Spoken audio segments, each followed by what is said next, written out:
Esta que tienen delante mía es la quinta edición, un libro perteneciente, que allá por su quinta edición, de enseñanza y entrenamiento técnico-táctico basado en el juego. Evidentemente estamos hablando de fútbol, pero si les digo la verdad, a mí personalmente no me interesa tanto el contenido del libro, que también, sino el autor, porque es alguien muy conocido en nuestra ciudad que hace algún tiempo decidió, nunca mejor dicho, ¿verdad?, aquello de liarse la manta a la cabeza e irse a hacer las Américas, y nos cuenta que le va bastante bien allí en Perú, el país que ya no es solo su país de adopción, sino creo también su país de nacionalidad. Comparte la nacionalidad española con la de aquel país. Don Iván Chávez, buenas tardes. Muy buenas tardes, Juan. ¿Cuánto tiempo? 4 años en Perú y 1 año y medio sin venir a Ceuta. ¿Y cómo se lleva eso? Alguien que además nos consta que eras una persona muy arraigada a Ceuta, que tampoco... Sí, o sea, se lleva como se puede, ¿no? Es decir, mi situación es que yo me marché, como todos sabéis, por amor, ¿no? Y bueno, en Perú soy feliz, estoy contento, pero evidentemente echo mucho de menos Ceuta, ¿no? Es decir, mucha gente en Perú y en otros sitios, norte de Chile, México, han conocido lo que era Ceuta. Gracias a mí, porque yo constantemente tengo Ceuta en la boca, y porque como me muevo en el ámbito del fútbol, dices, ¿de qué parte de España es usted? No, porque suelen hablar de usted. Yo soy de Ceuta. Y curiosamente te dicen, de Ceuta de Vigo. Vigo. Y entonces ya a continuación tengo que explicar qué es Ceuta, dónde está Ceuta, etcétera, ¿no? Yo encantado, ¿no? Bueno, estamos en el otro extremo del país con Vigo, ¿no? Claro, eso es una pregunta que te iba a hacer ahora, pero tú te has adelantado. Llegas allá dice, bueno, yo es que soy de Ceuta, ¿qué es lo que más le llama la atención? Pero claro, entiendo que a lo mejor no están muy familiarizados con aquello de que uno pueda ser español y africano por parte de una de las regiones de España que está en el norte de África, etcétera. Muchas veces cuesta trabajo. Saludos, por cierto, a los compañeros de Pasapalabra. Explicarlo aquí en España, imagínense, bueno, pues entiendo lógicamente allí en otro Perú. País.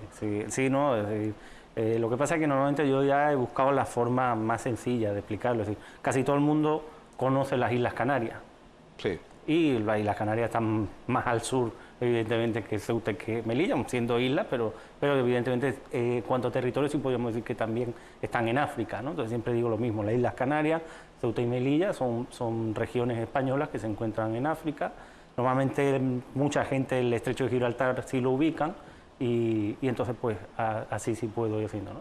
Empiezo a decirle que tenemos el mar Mediterráneo, el océano Atlántico, el clima y tal, a la gente le llama mucho la atención, y hay muchos que dicen que les gustaría venir, ¿no? Luego aparte en el Facebook estoy constantemente haciendo publicidad soy fedatario, doy fe de ello. En Argentina, por ejemplo, existe va a sonar grosero, pero el Me Cago en Ceuta tiene una explicación lógica, porque muchos de los primeros insurrectos en los levantamientos por la independencia de la Argentina tuvieron que pagar en el penal del Hacho, que a principios del siglo XIX no debía ser el sitio más agradable del mundo. Por cierto, hablando de sitios, creo que agradables, ¿qué tal es la vida en Perú? Bien, o sea, Perú es un país que es decir, yo vivo en Lima, quizás Lima sea la ciudad más caótica como capital que es, principalmente por el tema del tráfico, pero Perú es un país con una diversidad enorme, es decir, tiene sierra, tiene selva, tiene costa. En cuanto al tema o sea, está considerada una de las 4 mejores cocinas en temas de alimentación del mundo, también por la diversidad que tiene, luego la mezcolanza de razas, ¿no? Y la historia, evidentemente, del país, pues hace que sea un país realmente que hay que conocer, ¿no? Y a través de la escuela de entrenadores, pues he tenido la suerte de prácticamente conocer todo el país, ¿no? Casi todas las regiones, y la verdad que todas tienen su encanto, y que es un país que al que no lo conozca yo le invito a que vaya a conocerlo, porque es maravilloso. Lo tengo pendiente, y además mucha gente que, aparte tuya, muchos amigos míos que han trabajado en Perú dicen que es auténticamente fascinante. Sí. Me hablan de eso, de un país que te sorprende, y que, dice, si vas con la mentalidad abierta, es un país, sin tópicos, ¿no? Es un país maravilloso. Sí, sí, sí. En cuanto al paisaje, precisamente eso, la diversidad étnica que también evidentemente enriquece, ¿no? Que, Sí. bien llevado, bien entendido, que sabremos también aquí, ¿no? Algo Sí, de, un poquito. Sí. algo de eso, ¿no? Oye, y lo de llegar a Perú, a Lima y entrar en la escuela de fútbol de la Federación Peruana, ven ustedes que nos viene además con, Sí, con el uniforme. con Sí. el uniforme oficial. Sí. ¿Cómo fue? Bueno, no fue algo porque yo siempre digo que la historia hay que contarla, porque muchas veces uno tiene un poco, yo digo, la sensación de estos programas estilo españoles por el mundo, ¿no? Sí. Que la gente te cuenta la película como si fuese todo maravilloso. Yo llegué a Perú, venía en ese momento estaba llevando las categorías, o sea, la coordinación de las categorías del Goyurríu. Sí. Estaba de jefe de estudios en la escuela de entrenadores de la Federación. Había conseguido que se hiciese el nivel 3, el último nivel 3 que se hizo en Ceuta. Y bueno, empecé a mandar currículum por todos lados. Ya había conseguido un contacto con la escuela de entrenadores, les presenté una serie de proyectos, pero a los 6 meses de estar en Perú prácticamente yo me regresaba. No me salía absolutamente nada y yo me regresaba. Y justo cuando estaba hablando con mi esposa, el tema de regresarme y ya ver cómo se podía llevar la relación, el que ella viniese o cómo lo hacíamos. Es complicado, ¿eh? Es complicado. En medio mundo de distancia. Exacto. Entonces ahí ya curiosamente me llamaron de Cantolao, que es una academia que tiene 70 sedes en todo el país, ya tiene un equipo en primera división y por tanto aglutina a la mayoría de los chicos del país para que trabajara con ellos, y justo me llamaron de la academia, de la escuela de directores técnicos, para uno de esos proyectos que yo les había mandado, que era dar un curso de coaching deportivo, para que lo diese. Lo di y lo que ocurrió es que los alumnos empezaron a hablar bien de mí. El boca a boca. Exacto. Y entonces en el mes de marzo, que es cuando empiezan las clases para ser entrenador, ser director técnico, me llamaron y me ofrecieron dar técnica y táctica. Bueno, empecé a dar técnica y táctica. Ahí fui escalando, a los 2 años hubo elecciones en la federación, prácticamente me dejaban fuera, un administrativo y un grupo de alumnos pidieron que siguiera, me dejaron con un curso, de ahí igual el boca a boca, fui teniendo más cursos hasta ahora que soy considerado como el profesor principal de la escuela, ¿no? Ajá. Estamos ya casi a 30 de junio, temporada de fichajes, de promesas que van a llegar a Europa. ¿Tenemos que apuntarnos a algún peruano en la agenda, algún nombre a seguir? Hombre, ahora mismo el que más... allá de los contrastados, ¿no? Claro, lo que pasa es que, por ejemplo, hay un jugador que ahora mismo está sonando mucho, que no está en Perú, está en Brasil, que es Trauco, que es un lateral izquierdo, que tiene gol, que tiene pases de gol, está jugando es un jugador que ha surgido de 2 años hacia acá, o sea, no es que lleve mucho tiempo. Está en el Flamengo, está haciendo muy buena temporada y ahora se estaba hablando ya de que el Sevilla está interesado en ellos y hay un par de equipos, un equipo, el Lille en Francia también está interesado en él. Es un jugador que es importante. Aparte de él, evidentemente a nivel para España, probablemente Cuevas, que está también en Brasil y que estuvo en el Rayo Vallecano, pero no llegó a despuntar. De estar en el Rayo Vallecano se volvió para Perú, empezó a dar un nivel muy alto, fue a México, en México dio un nivel altísimo y de ahí ha ido a Brasil, ¿no? Y quizás sería un jugador interesante. Luego también estaría el tema de Guerrero, que también está en Brasil, es un goleador de talla mundial, quizás le pueda echar un poquito para atrás ya a su edad, ¿no? Brasil, me hablas de 3 figuras emergentes de Perú, me hablas de todos de la Liga Brasileña. Entiendo que es la mejor liga del continente ahora mismo. Ahora mismo sí, porque la liga... Siempre había estado competencia ahí, entiendo, sí, con la Argentina. Con la Argentina ha bajado mucho. La Liga Argentina con estos problemas que han tenido de medio corrupción, medio que la competición se había paralizado, el tema del fútbol formativo en Argentina de unos años a esta parte están recogiendo el producto de haberse empeñado en buscar a atletas en vez de buscar a jugadores, ¿no? Que eso es algo que bueno, en su día a Messi no lo quisieron porque decían que iba a ser muy bajo y por eso acabó en España, ¿no? Y con esa política siguen. Ellos hubo una vertiente de Argentina que dijeron, tenemos que ser como los alemanes, vamos a buscar altos y fuertes. Y yo allí siempre explico, es que los alemanes no es que busquen altos y fuertes, es que lo son. Altos y fuertes, claro. O sea, al final ganó Bilardo. Sí. Al final ganó Bilardo el eterno debate. La vida en Lima, más allá del caos del tráfico del que hemos hablado, hemos visto sabemos que es un país Perú, bueno, pues que ha tenido algunos problemas importantes en el punto de vista climático recientemente, sí. Con unas desgraciadas inundaciones que saldaron con unos cuantos muertos, habéis tenido elecciones también presidenciales allí y todo esto. Bueno, pues, ¿cómo nos lo explicaría? Hombre, a ver, es decir, es un país que todavía, y en el caso de Lima más, porque está todo muy centralizado, es decir, el tema de que Lima esté superpoblado es porque de muchos pueblos termina la gente yendo a Lima a intentar buscarse la vida. Pasa en todos los países, ¿no? Claro, pero ahí es como está muy pronunciado, ¿no? Muy pronunciado. Entonces se sigue viendo demasiadas diferencias en cuanto a clases sociales, ¿no? Es decir, cuando uno viene de Europa, pues notas mucho, ¿no? Es lo primero que te sorprende, ¿no? Pero es un país que está realmente en los últimos años en crecimiento, ¿no? De cuanto de la zona, es uno de los países que está en mayor crecimiento. El tema en Lima es según como tú te lo quieras plantear. Es decir, conozco españoles que han ido allí a intentar vivir como se vive en España. Y evidentemente eso es una locura, ¿no? Porque evidentemente es otro país y luego si tú quieres vivir como vives en España, al final terminas yéndote a un distrito o un barrio, como diríamos aquí, donde los alquileres o la casa está al mismo precio que está en España. Por lo cual te quedas en España y te ahorras el viaje. Exacto. Pero, en ese aspecto sí. Pero por lo general es una ciudad en la que se puede vivir, aunque personalmente considero que hay otras ciudades que para mí serían más aconsejables para vivir. ¿Por ejemplo?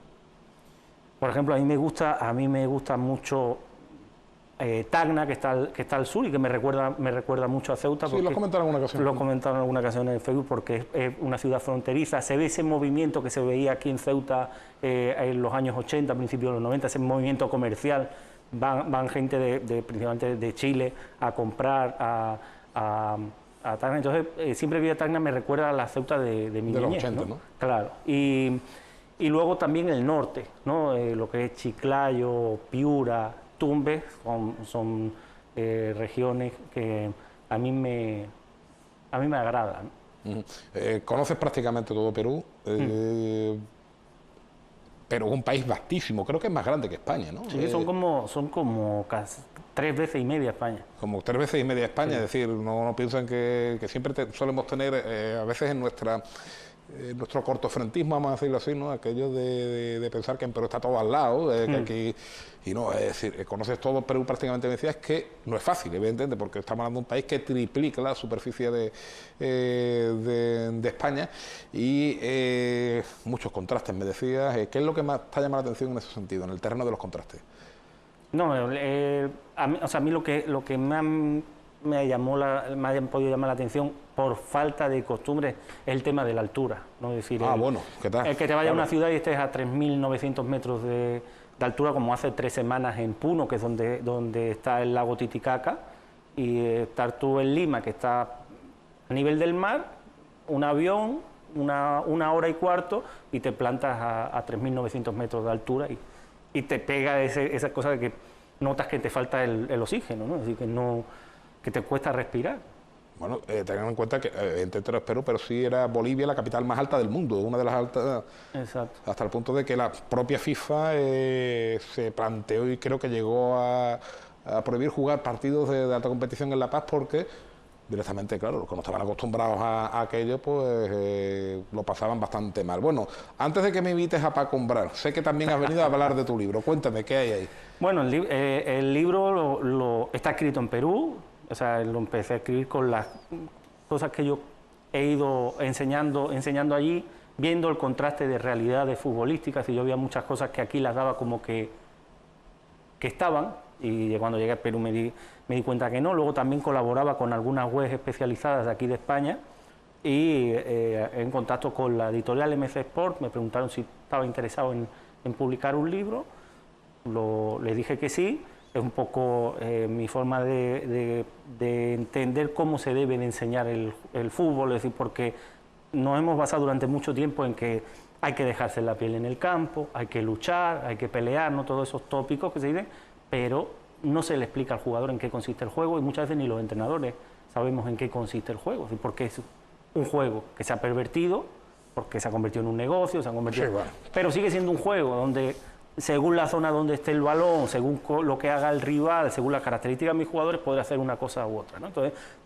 tenía siempre esa sensación, sobre todo, por ejemplo, cuando uno veía jugar a Gattuso y a Xavi Hernández, más o menos la misma posición, más o menos la misma generación, por así decirlo. Sí, creo que Gattuso era un par de años más joven perdón, mayor que y uno dice, si te preguntan, ¿cuál piensas tú de los dos que entiende el juego? Y uno piensa, Xavi. ¿Por qué? Porque el otro es más un robot, como un robot. Voy cuando tengo que ir, vengo cuando tengo que venir. Entonces, ¿es su culpa? No, seguramente no ha tenido entrenadores que le hayan explicado en qué consiste el juego. Y en base a esa reflexión empecé a escribir, primero ya interesarme y decir, oye, ¿en qué consiste el juego? Vamos a ver. Los, entre comillas, misterios del fútbol. Voy a intentar descifrar, ¿no? Es decir, pongo siempre el ejemplo. Pobre Gattuso, algún día me ve, me lo va a dar.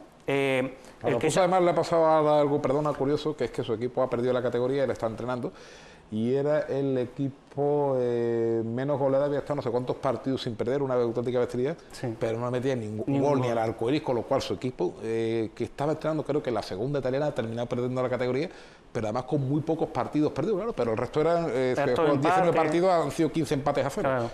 Sí, o sea, mi ejemplo es como Kasparov jugando al ajedrez y yo jugando al ajedrez.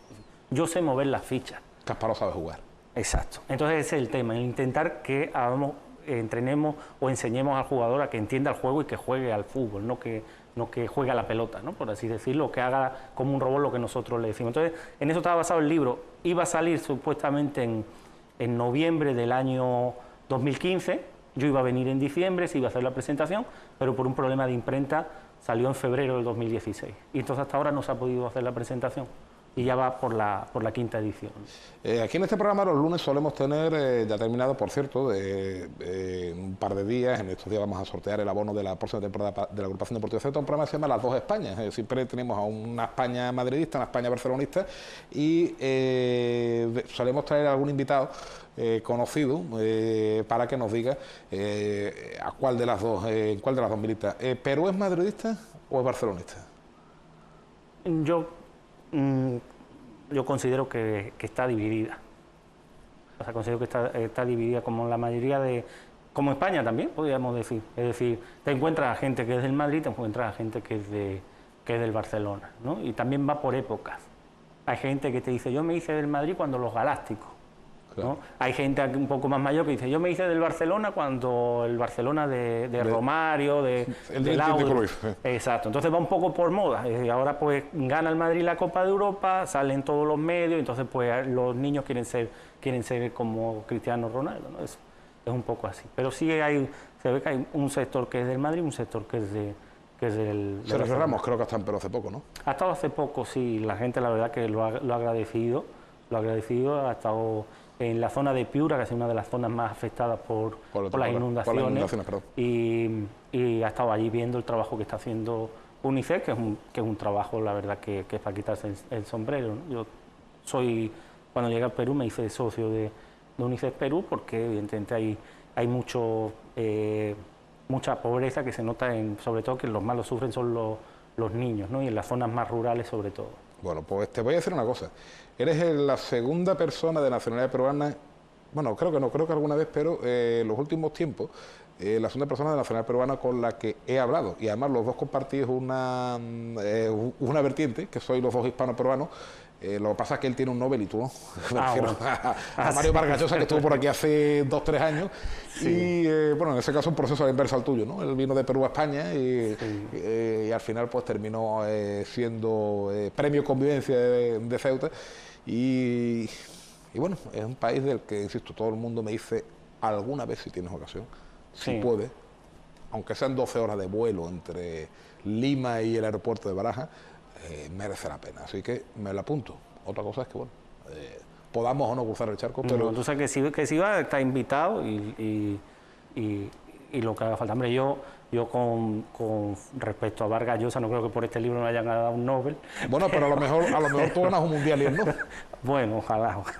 Oye, ¿cómo va la selección de Perú? Está ahí la Está clasificatoria, pero... está ahí peleando. Lo que pasa es que el tema es que lo que yo siempre decía, el problema es que ahí se mira el mundial de dentro de 4 años y no se mira el de dentro de 20. Entonces, el problema es que lo que hay que hacerlo desde los niños que tienen 6 años ahora, son los que van a llevar o pueden llevar a un mundial dentro de 20 años. Y ahí es donde no se está actuando, ni se actuaba antes ni se actúa ahora, porque está todo centrado de los 13 años para arriba. Ya a los 13 años, ya un niño de 13 años ya es como un árbol. Si ya te está creciendo doblado, ya no hay manera de enderezarlo. Pero en fin, esperemos que algún día consigan cambiar y entender eso, ¿no? Se te está poniendo careta de seleccionado de Perú. Ah, no. Sí, ya verás que sí. Tenemos un amigo en común que dice lo mismo que yo. Iván, un placer y nos vemos en estos días. Muchas gracias a todos. Invitar a los que quieran venir el martes a las 8 en la biblioteca pública, la sala de usos múltiples de la biblioteca pública. De la pública Adolfo Suárez. Muchas gracias, seguimos en un par de minutos.